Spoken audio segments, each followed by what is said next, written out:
교인방송 FM 90.7MHz 굿모닝 인천 이도영입니다. 정치마프쇼 박상병 사평론가 김은경 인하대 정치외교학과 초빙 교수와 토론 이어가겠습니다. 윤 대통령 또 하나가 지금 검찰 우리 공조수사본부에 출석 통보에도 출석하지 않고 있고요. 또 헌재가 요구한 개헌 관련 국무회의 회의록이라든지 포고령 이러 등 탄핵 심판 관련 서류를 지금 수치를 거부를 하고 있습니다. 안 받고 있습니다. 지금 공시 송달 결정으로 지금 도착한 걸로 하면서 내일이죠. 27일 예정대로 변론 준비 기일 헌재가 진행한다고 하는데요. 지금 또 윤석열 대통령 이제 법조인 검찰 출신 아니겠습니까? 이렇게 일종의 버티기인가요? 이게 왜 뭔 생각을 가지고 저렇게 이런 행동을 보였을까요? 네, 지금 아마 국민들은 좀 상당히 의아해하실 것 같아요.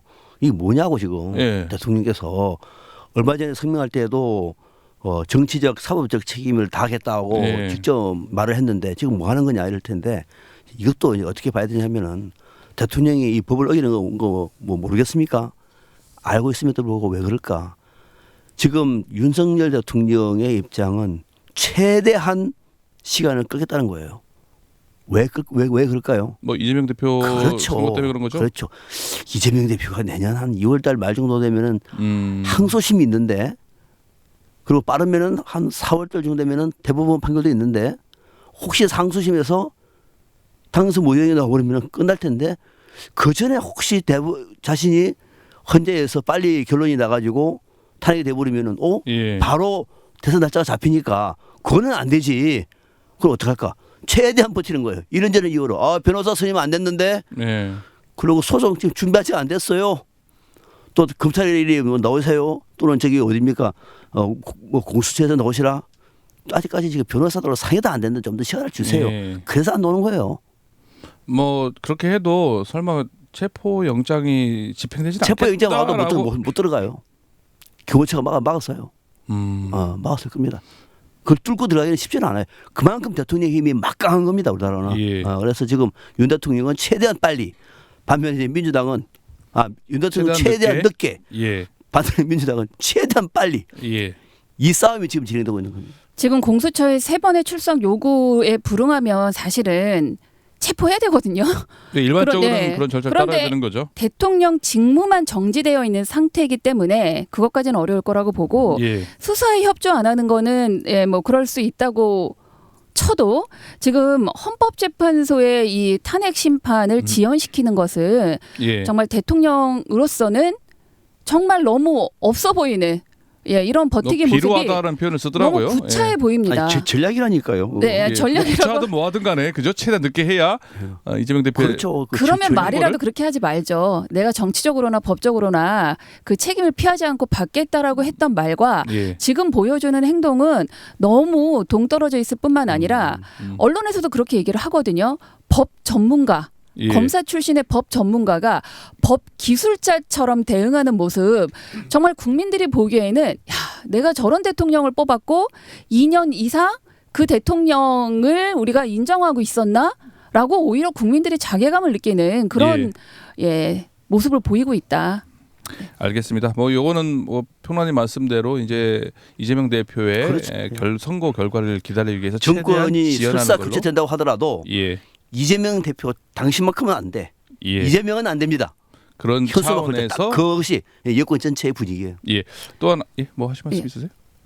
이재명 그러니까 지금 탄핵은 곧 이재명 대통령이라는 이런 프레임을 지금 이제 몇몇 보수 언론과 지금 윤석열 측에서 이렇게 만들고 있는 것 자체가 저는 정말 이 상황을 잘 모르고 있다. 지금은 탄핵의 이 정국이지 대선을 얘기할 때는 아니라고 생각합니다. 그래서 빨리 이 탄핵을 마무리하는 것이 이 국가적 차원에서도 국민을 위해서도 반드시 필요하다.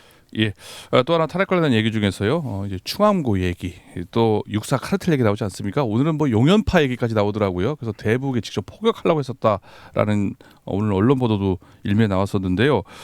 또 하나 이제 그 중에서 꼭 짚고 넘어가야 될 게 민간인 출신 노상원 씨 얘기를 안 할 수가 없는데요. 이게 지금 거기 수첩에다가 또 그분이 또 이게 신당을 운영을 했다고 합니다. 그런데 아기보살이라고. 아기보살인지 몰랐는데요. 국회 수첩에 국회 봉쇄, 수거 대상, 주요 인물 사살, 특히 NLL에서 북한의 공격 유도. 근데 사실 또 민간 출신이 정보사에 있는 뭐 HID 요원이라든지 이거 사실 내란 얘기까지 나오고 있습니다. 내란에서 외환이죠. 여기까지 나오고 있는데 이 노상원 씨 사태를 보시고 평론가님 어떻게 보십니까? 저는 이걸 어떻게 보냐면은 이 노상원이라는 사람의 그동안의 행태를 보면은 예. 이런 사람이 별을 달았다는 것이 두려워요. 그러니까, 어떻게 이런 사람들이 별을 달아가지고 군대에서는 뭐 위만 잘 보이면 별 다른구나 알고 있었지만은 그래서 노무현 대통령 똥별이라고 그랬잖아요. 근데 이런 사람이 별을 달 정도라고 하면은 대한민국의 군 장성들이 아마 자괴감을 느낄 것 같아요. 아무튼 예. 그래서 별 2개 달고 또 성추행해가지고 이제 그만두지 않았습니까? 예. 뭐 군인연금도 깎겠다고 뭐 그래서 살기 어려워서 이제 아기 보살을 했다 그러는데 이제 문제는 이런 사람들 외에는 김용현 전 국방부 장관 주변에 사람이 없다는 거예요. 이런 사람들 그러니까 한 방 노리는 거예요. 노리는 건 내가 당신들이 나를 갖다가 별 뗐지 쫓아냈지 예. 조금 있으면 내가 대통령실에 갈 거야. 내가 국가안보실장 될 거야. 뭔들 못하겠어요. 그리고 또 이런 사람들은 대부분 다 정신이 온전하지 못해요. 다시 말하면 정신병자가 아니라 예. 남들의 착각과 환상에 시달려 있는 사람들이라고 다. 그러다 보니까 이 사람들은 혹시나 어디서 점을 봤는데 운이 좋다고 얘기하면 예. 결행을 해요. 결행을 한다고요. 또 이런 사람들이 또 뭉쳐있네. 그러다 보니까는 나한테도 기회가 왔네 하면서 명색이 정보사령관 출신이니까 네. 내가 힘도 있으니까는 내가 국방부 장관 제 측근이야. 나한테 자보이면은 승진해야지. 네. 행동해. 그래서 햄버거집에서 햄버거 먹으면서 쇼를 한 거예요. 부끄럽게 예. 짝이 없고 정말로 대한민국의 육사 출신들 별 달고 있는 거 행태 보면은 예. 정말 초라하죠. 눈물 날 정도로 초라합니다. 그러네요. 지금 이제 노상원 수첩에 이런 어마어마한 국회 봉쇄, 뭐 수거 대상, 사살 예. 이런 표현들이 있었다는 부분들은 어쨌든 수첩에서 확인이 됐기 때문에 이건 김용현의 지시였을 가능성이 크고 그걸 기록을 했을 거라고 생각이 듭니다. 이게 지금 뭐 외환죄냐 아니냐는 예. 물론 이 여러 논쟁적인 부분은 있겠지만 이게 윤석열에게 보고가 됐느냐. 이런 선까지 보고가 됐느냐는 분명히 수사에서 밝혀져야 될 부분이라고 생각하고 예. 외환 아니더라도 저는 내란죄가 충분히 이게 성립이 될 수밖에 없는 사안이기 때문에 저는 빨리 이 헌재의 재판도 그리고 수사도 예. 빨리 진행이 됐으면 좋겠습니다. 알겠습니다. 한도수 대통령 권한대행 얘기 좀 해보겠습니다. 24일 날이죠. 성탄절 전에 김건희 특검법, 소위 쌍특검법에 대한 거부권을 시사를 했습니다. 부정적인 의견을 피력을 했는데요. 그동안 뭐 본인이 뭐 김건희 특검법에 대한 건의안도 거부권 행사 건의안도 올렸던 사람이니까 뭐 이해를 합니다만은 여야가 타협안을 토론하고 협상하는 것부터 시작해야 된다 이런 얘기를 하고 있잖아요. 한덕수 대행의 셈법 어떤 의도를 가지고 이렇게 하는 걸까라고 보십니까? 우선 한덕수 총리는 관료 출신이죠. 예. 그렇게 말씀드리는 이유는 관료 출신은 결단 안 해요. 그 뭐 하느냐? 눈치 보는 사람들의 대가예요. 대가. 그러니까 어떻게 눈치를 보느냐. 제일 중요한 거는 자기 옥체를 보존하는데 눈치를 보는 거죠. 그게 관료 출신이에요. 대부분이 그렇습니다. 혹시 이 방송을 들으면서 관료 출신을 불편할지 모르겠습니다만 예. 저희들은 그렇게 인식을 합니다. 지금 한덕수의 머릿속에는 국민 여론이 어떻다. 이게 중요한 게 아니에요. 내가 이 정권에서 국무총리까지 해놓고 그런 대행인데 여기서 눈치를 봐야 되잖아요. 제일 큰 눈치가 자기를 뽑아준 사람들이에요. 예. 윤 대통령 여당 배제할 수 없어요. 그 선에 머물러 있는 거예요. 그럼에도 불구하고 또 일부 좀 진전된 거는 국민도 또 봐야 되는데 그래서 저는 특검법 같은 경우에는 윤 대통령도 계속 거부했기 때문에 거부할 수밖에 없어요. 예. 본인도 거부하라고 건의를 했고 그래 가는 것이고 헌법재판관은 이거는 버틸 수 없어요. 이거는 아마 오늘 내일 임명할 것 같아요. 헌법재판관 3명 임명합니다. 임명할 걸 봅니까? 네, 임명합니다. 저는 거의 90% 봅니다. 이거는 안 하면 탄핵이에요. 탄핵 당해도 할 말이 없는 거예요. 이거는. 그러니까 법리적으로나 정치적으로나 또 현실적으로 안 할 수가 없어요. 그래서 헌법재판관 3명은 오케이. 나머지 쌍특검 보면 노. 이렇게 결론 내리면서 나름대로 자기의 목숨을 이어갈 것이다. 헌법재판관 3명 임명하는 거는 그게 옥체를 보존하기 위해서 받아줄 수밖에 없다는 거죠. 얘기를 보시는 거죠? 그렇죠. 탄핵되면 안 되니까. 대통령 권한 내가 아무나 합니까? 교수님 어떻게 보세요? 네, 저는 지금 헌법재판소 임명, 재판관 임명은 저도 하리라고 봅니다. 예. 그런데 지금 두 가지 그 특검법에 대해서는 1월 1일까지가 시한 마감이거든요. 예. 그러니까 일단 오늘까지 26일 오늘까지 이제 이 임명을 하는 안에 대해서는 저는 오늘 임명을 할 것이다라고 예. 보지만 지금 이 두 가지 특검은 사실상 저는 거부라고 보여지거든요. 여야가 현실적으로 이게 타협이 불가능한 사안에 대해서 서로 다시 협의를 하라라고 한 것은 이건 결코 국민의힘에서 받아들이지 않을 거기 때문에 이거는 사실상 거부의 의미라고 받아들이고 저는 이것 또한 민주당과 국민들이 한덕수 대행을 용서하지 않을 것이다. 지금 내란 특검법 같은 경우에는 어쨌든 내란 피의자의 수사를 지연시키는 것이고 김건희 특검법 역시도 윤석열이 주장했던 그대로예요. 이원적 부분이 있어서 못 받아들이겠다. 그 논리를 그대로 가져서 이걸 거부한다는 것. 이건 결국은 지금 내란을 동조하고 있는 또 국민의힘을 뒤를 봐주고 있는 거거든요. 예. 결국 지금 김건희 특검법의 핵심은 그 명태균 게이트입니다. 근데 명태균 게이트에 제가 알기에는 국민의힘의 여러 지금 인사들이 상당히 지금 관여가 되어 있고 그런 부분들이 이 특검법을 통해서 드러났을 때 이 국민의힘의 뭐 차기 뭐 대선 후보들 아니면은 어쨌든 좀 유력 그 정치인들의 앞날이 굉장히 지금 이 불안한 상황이다 보니까 이걸 막으려고 하는 것은 결국 국민의 힘을 도와주려고 하는 예. 한덕수 대행의 그런 결정이라고 저는 보여져서 이 두 가지 특검법을 이 거부의 의사로 계속 1월 1일까지 유지를 한다라고 하면은 저는 이것 또한 탄핵을 면하긴 어렵다. 네. 근데 예. 이제 지금 탄핵인데 국무총리로서 대통령 권한 대행을 탄핵한다는 건 민주당도 부담이 돼요. 그래서 너무 민주당의 그 칼을 함부로 휘두르지 마시라라는 말씀을 드리고 싶고 대통령 권한 대행과 총리까지 탄핵을 하면은 이제는 또 경제부총리가 또 대행해야 되거든요. 예. 대행의 대행이 또 되는 것이기 때문에 이 국정 불안정이 지속되는 상황에서 그렇게 하지 마시고 저는 한덕수 대행이 좀 합리적으로 판단해라. 뭐냐면은 일반 특검은 받을 수가 없어요. 윤 대통령이 계속 거부했는데 그걸 오케이 할 수 예. 없는 것이고 또 김건희 특검 보면 지금까지 본인도 거부한 걸 이번에 와가지고 입장이 바뀌었다고 다시 그건 안 되는 것이고 그 대신에 상설 특검을 받으시라. 이거는 안 받을 수 없어요. 국회에서 추천을 하면은 예. 그거는 임명을 하면 되는 거고 그래서 상설 특검으로 가고 나머지 지금 뭐 금 뭐 또 경 또는 공수처에서 하는 거를 상설 특검이 받아가지고 수사를 하면 예. 되고 김건희 여사 특검 보면 조금 있으면 김건희 여사도 민간이 되지 않습니까 이제는 그죠? 그때 하시라고. 너무 많이 몰아치면서 그걸 가지고 한덕수 대행 당신 또 탄핵이야 이거는 예. 국민 여론에 아직까지 부합하지 않다. 민주당도 좀 자제하는 게 좋을 것 같아요. 그러면은 한덕수 대행이 김건희 특검법은 거부권을 행사를 하고요. 네. 헌법재판 3명은 임명을 임명하고. 한다고 하면은 네. 민주당 탄핵 안 할까요? 안 하죠. 그럼 안 한다고 일반 보시는 특검도 겁니까? 안 노하고 상설 예. 특검만 받아주고 상설 특검은 임명 안 할 수가 없어요. 예. 그러니까 그 정도만 한다고 하더라도 한덕수 대통령 대행은 나름대로 최선을 다하고 있는 거예요. 그런 분을 갖다가 또 탄핵을 한다? 너무 남발하지 마시라는 얘기. 만약에 지금 교수님도 이제 헌법재판관 한 대행이 임명할 것이다라고 예상을 하셨잖아요. 네네. 그렇게 그거 임명하게 되면은 특검법, 김건희 특검법이라든지 뭐 소위 쌍특검 이런 거를 거부권 행사해도 탄핵은 민주당이 안 할 거라고 보십니까?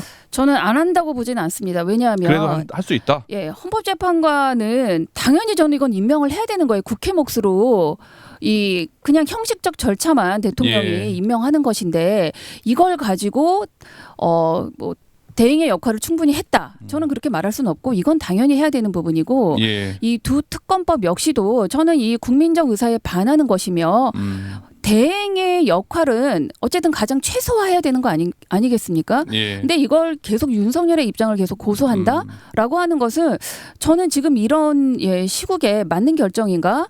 이건 이제 오늘 결정된 그 임명된 그 재판관 이후에 예.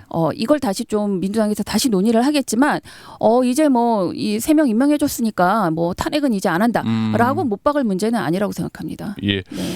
지금 뭐 평론가님 말씀대로 헌법재판관을 임명하고 거부권 행사했는데 뭐 탄핵 안 할 수도 있겠습니다만은 만에 안에 또 뭐 헌법재판관 임명을 또 여야 합의로 뒤로 밀릴 수도 있는 거고요. 어떻게 될지 모르겠습니다만은 탄핵이 될 경우에 또 요즘에 논란이 되고 있는 게 탄핵 정족수 얘기입니다.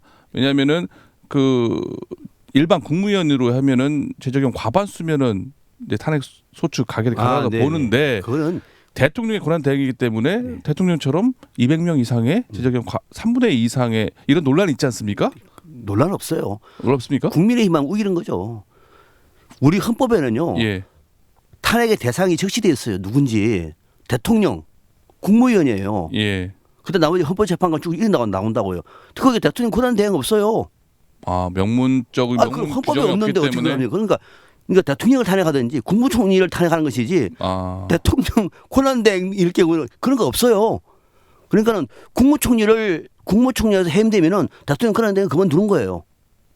그 단순하지 않습니까? 그뭐 그렇죠.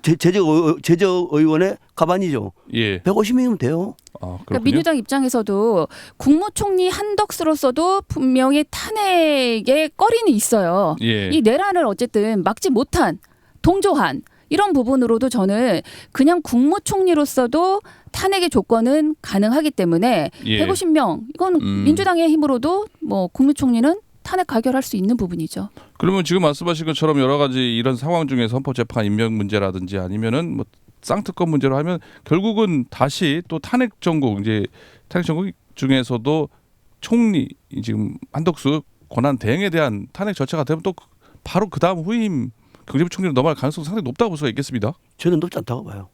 민주당에서 탄핵까지는 안 할 것이다. 탄핵까지 안 갈 것이라고 보고 그래서 한덕수 총리가 대통령 권한 대행께서 일반 특검은 거부하시더라도 상설 특검은 지금 검사 추천돼 있으니까 예. 그걸 임명을 하면 되고 그다음에 헌법재판관들 빨리 임명해야 되고 헌법재판관이 지금 6명 중에서 2명이 내년 2월인가 정년이에요. 예.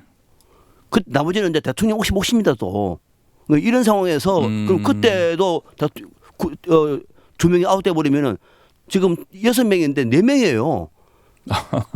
그것도 임명 네. 못한다고 하면 이거는 그 자체가 헌정질서를 문란시키는 것이기 때문에 임명은 해야 된다. 임명을 해야 되고 임명하면은 한덕수 총리에 대한 탄핵 카드는 접고 빨리 국정 안정을 예.